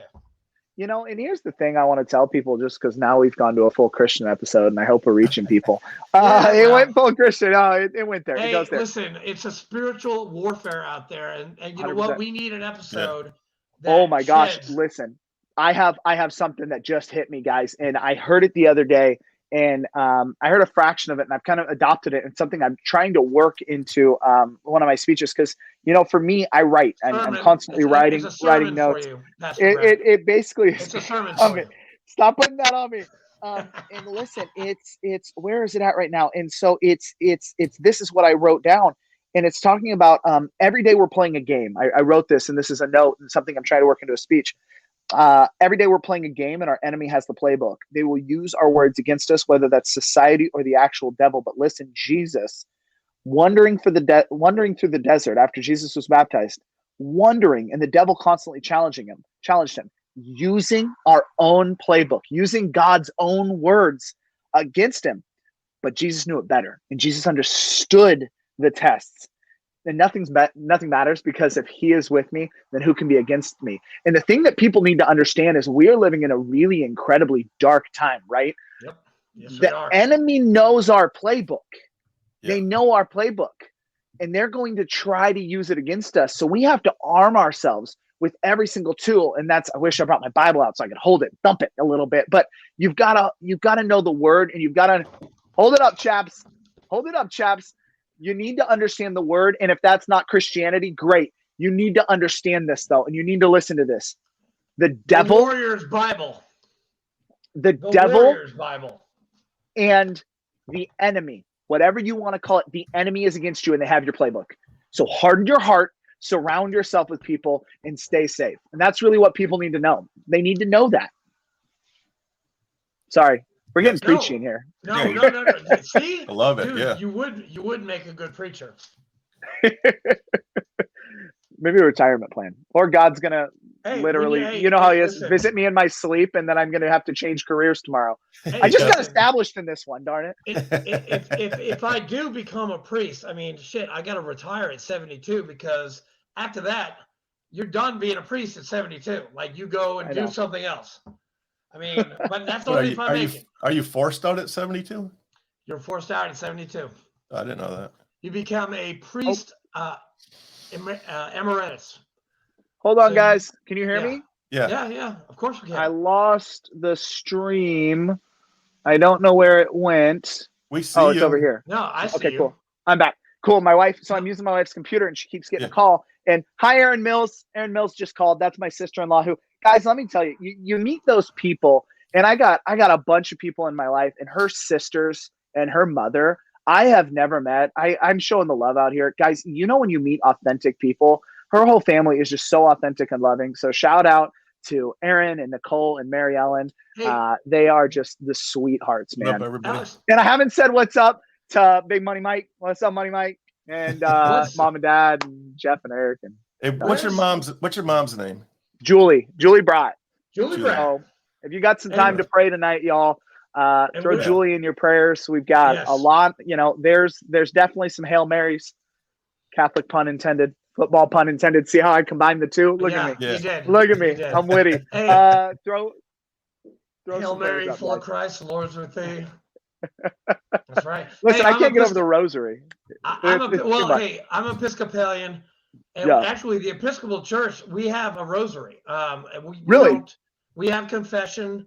We're a little bit different from the Catholic Church. We don't have a pope. We have an archbishop. Justin Welby is our archbishop. He is the Archbishop of Canterbury in England, because that's where the Episcopal Church comes from. We come from the Anglican Church over here in America. So we don't go to the Pope. We don't pray to him. We pray for our feast days and saints days. Hey, by the way, the Detroit Tigers won again. Oh, well, that's about time, man. God's a little right now. My very first professional baseball game was the Kansas City Royals versus the Detroit Tigers, and it was a whooping, like 17-1. We left in like the 6th and went back to the hotel and played video games and watched Crouching Tiger, Hidden Dragon. Like, so. Hey, I love shout out that Royals, movie, by the way. I was in college when I saw that movie for the first time. Man, Chap's aging himself right now. I do. Yeah. I'm 40. Alex, how old are you again? I'm 33. Wow, you're still youngin'. Yeah, he's a young buck. The beard ages me. If you shave this thing, it's ridiculous. Well, Katrina wanted me to start growing like this whole goatee thing, and I don't know. I'm not digging it. And the fact that I swallowed my tooth like 3 weeks ago because I missed it. What happened? What happened? It was hot. That was hockey. I forgot you play hockey too. 16 years.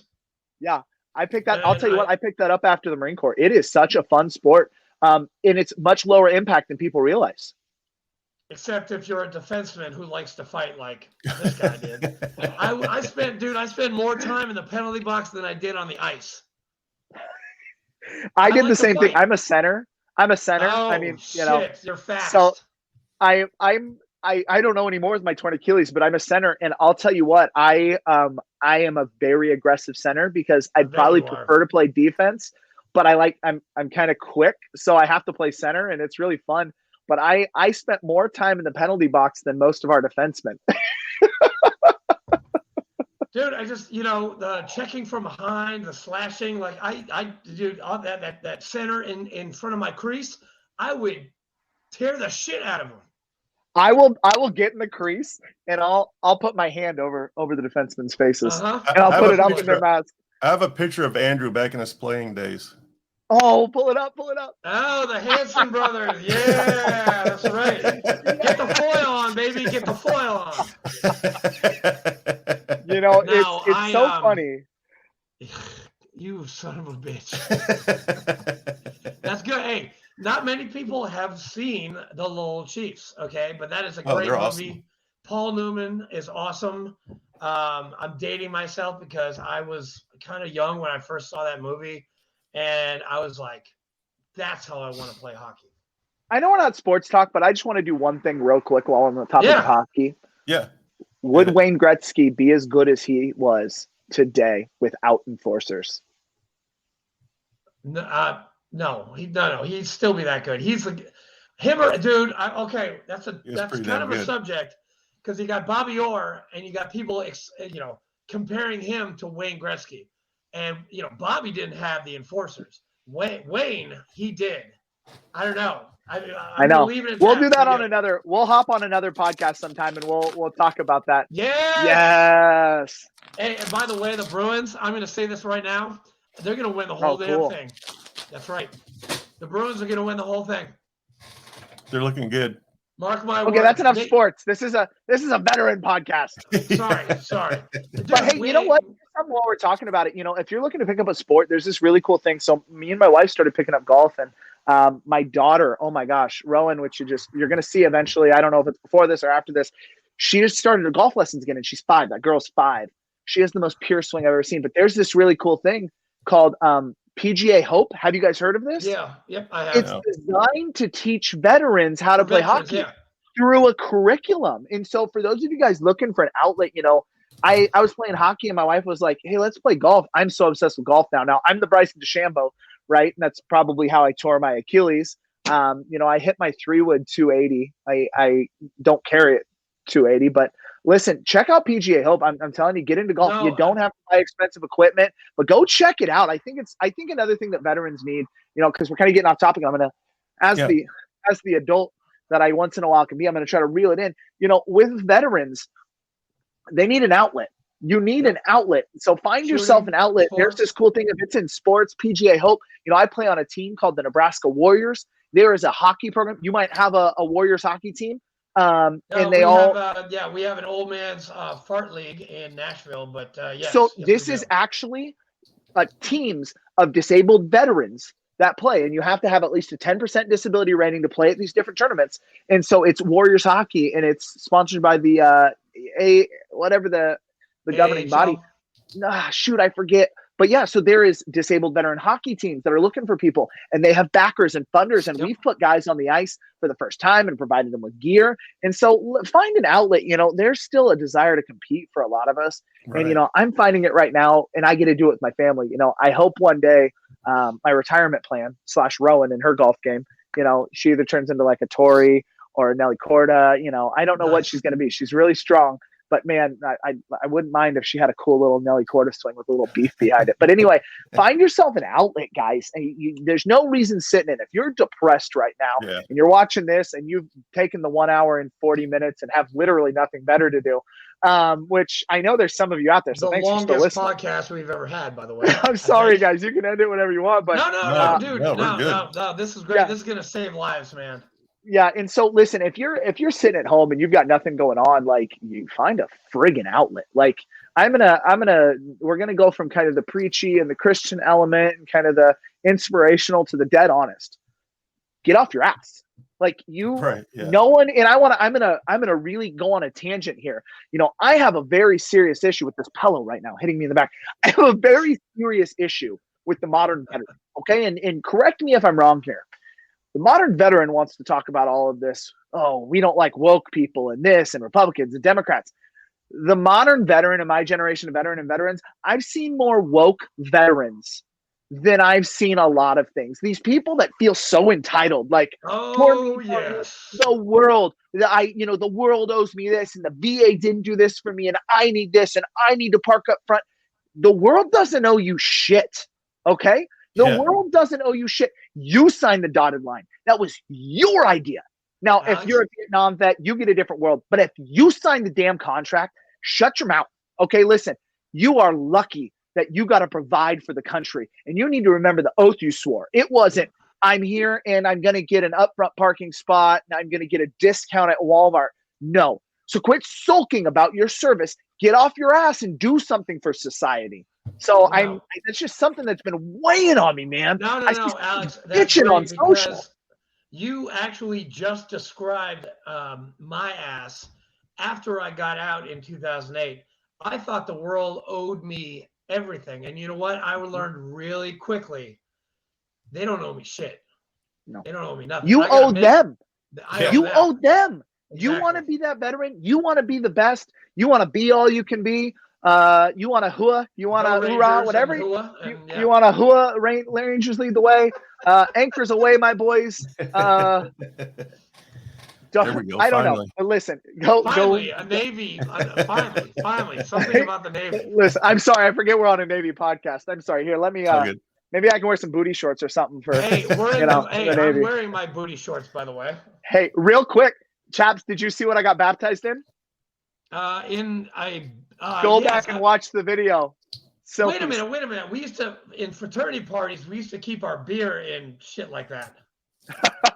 I got baptized in my silkies. Oh yeah, it's perfect. Oh yes. No, what I was wearing, I got baptized in my silkies. So shout out to the silkies control. It's all good. I was not watching your silkies. I'm sorry. I mean, it's all good. But I'm not gonna look at your junk. I mean, Donnie might, but I'm not going to. There's not much to look at, guys. Marines is all ego. Hey, don't worry. I've seen everything already in Nebraska, so don't worry about that. That was between us. Dude, he basically took off like all his clothes and ran like naked through a cornfield. No, I didn't. No, he didn't. I did run through a cornfield though with Nate. But I know Nate McDonald did. Oh, I saw him do it with the Scott guy. Yeah, him and Scott ran off into a cornfield like halfway through the hike. I'm like, where the fuck are they going? It's a cornfield in Nebraska. You gotta go. Me and Nate took a cool picture. You know what's so funny about that cornfield is so I invited one of my friends out who I went to boot camp with, who I've remained friends with, who I treat, and who we've remained friends. And we're hiking. He's like, "Oh yeah, that's my cornfield."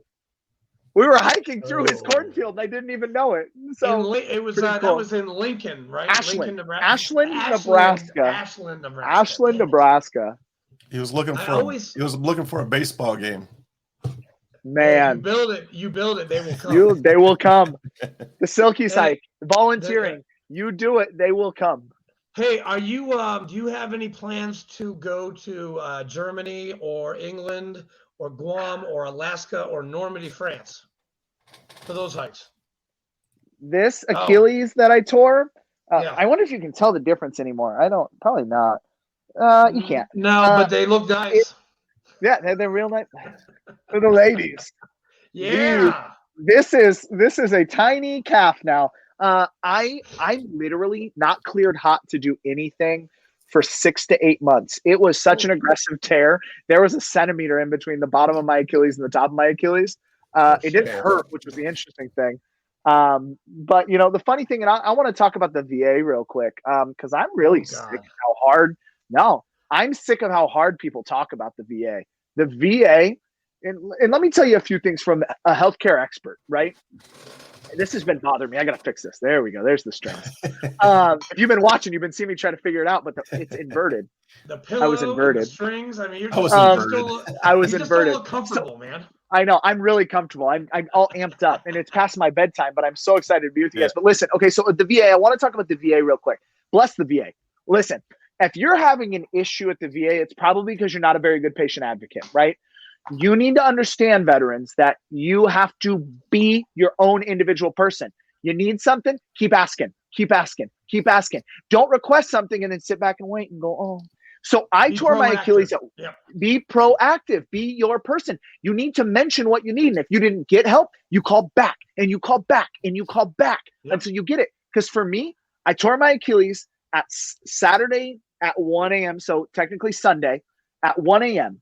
I went to my room. I packed my bags. I woke up a couple hours later, hopped on a flight, went straight to the VA ER. They took me in. They got me a boot. They got me some painkillers, gave me a little Dilaudid, checked it out, did some scans.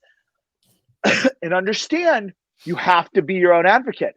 So it comes Monday morning, and I'm calling the MRI room, the ortho, making sure all of those appointments are there. They are. The VA works hard, working from 3 different avenues, gets me in for an MRI, fits me in, and then I have the next day appointment with ortho, the next day prep with anesthesiology, and then the next day surgery. I tore it Sunday, had my first appointment Monday, and had surgery Thursday. That doesn't happen in the real medical world. Nope. And how much did it cost me? 0, because I'm a disabled veteran, right? You have no idea how good you have it. This is, you might be like, oh, socialism medicine, It's not that. Trust me. What you have right now is nicer than anything. And you need to thank your lucky stars that the Vietnam vets and the Korean vets worked as hard as they did, because you want to see garbage healthcare, go back to what they had. Be grateful for what you had, but understand, you got to be a patient advocate. No, agree. We're gonna have 1,000 sound bites after this entire thing. No, hopefully, you're a very positive person. He's like I said, man. He is extremely positive. I don't remember ever seeing him in a bad mood. I mean, no, it takes a lot. Dude, it's his son, and he doesn't have a son, but I call Jacob Fry his son. Oh my gosh, we look a lot alike. Jacob Fry took his energy and brought it to the Black Rifle Coffee Ranch for one of the first conventions I ever went to. And I'm like, dude, do you know Alex Bratt? I was like, yeah, I know Alex Bratt. I'm like, you are just like Alex Bratt.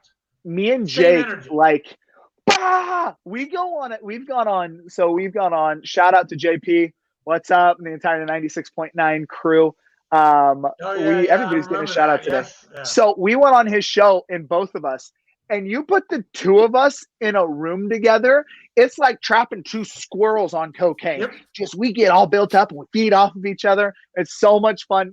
I miss working with him. He's way more squirrely than you, man. I'm sorry. Hey, Fry, I love you. I don't know, you man. are like all over the place. I love it, man. I love it. That's chaos because I'm like that. Chaos. I'm all over the place. You know what's so funny is I feel like that's led to a lot of my success. I like Paul, I don't intend to boast. I never intend to boast. I am confident.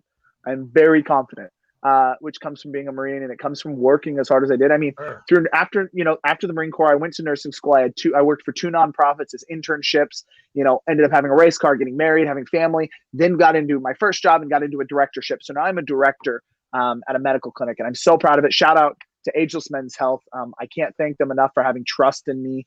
It was really cool, but confidence is king. The way I got this job was I started calling every single clinic in the country after I applied. And I was like, I want this job. Who do I need to talk to? I called 9 clinics until I got my now boss, Dan. And he's like, no one's ever done this. And so, listen, it's good to have confidence. I don't know where I was going with this. I had a point, no. That's good. I totally agree. Anyway, so, I know what I was going to say. So organized chaos, right? So one of the things the Marine Corps teaches us is how to organize things just like that, the chaos. So I feel like, like Jake, if we didn't thrive in that world of chaos, I'm not organized. I hire people around me. Eric and Cindy, my 2 employees, they are opposite to me. My Cindy is my very type A. I'm the outgoing one. Eric is my closer. He's very number oriented. Cindy keeps us all organized. Just learn to surround yourself with organized people, and you can live in that chaos. They'll probably beat their heads against the wall once in a while, having to talk to you as you work through your thoughts. But man, it's, use the tools that you were taught. Dude, I get that every day. I mean, I've already found out that I've got haters, and I'm like, you know what? I have haters. I keep on doing the mission. And I had this. Go ahead, buddy. No. I had this woman who, shout out Lauren. Like, everybody's getting a shout out today. When you first meet me, you're gonna either love me or absolutely despise me. But the group that despises me, they don't understand me, right? They think I'm some cocky, arrogant, loud, like, they don't understand my personality. Like, I just love people. I love being around people. And it was the coolest thing this last year at this conference. Me and Lauren sat together, and, we had kind of talked, and, she was like, the first year I really couldn't handle you. And we were at the conference. She's like, I got to sit by you. Like, and the thing is, people can't always handle you as a person, right? And have that confidence. Don't boast. Don't boast. Don't be a boastful individual. Don't be cocky, but be confident. Understand the difference between boasting and cockiness and confidence. And I feel like if you have confidence, if they want to get to know you, again, it goes back to not being that woke individual, the person that's offended by everything. Just roll it off the shoulders, brother. Just roll it off the shoulders, because not everyone's going to like you. And there are people that are going to watch this that turned it off 20 seconds in. And they'll be like, the guy's not for me. And that's okay. Okay. And that's okay. And not everybody's going to love you. They're just not. So it's fine. But like you said, put that aside, continue the mission. Charlie Mike, continue the mission, spread the word, be it IW, be it VFW, be it Jesus, our Lord, spread the word, and live and love people, just like Jesus's new commandments: love your neighbor as yourself and love God. That's it. Yep. That's all you got to do. That's all you got to do. And listen, again, remember, if you're feeling buried, you're not. You're just planted, and you're growing roots. And you're reach out. You're getting ready to shoot out.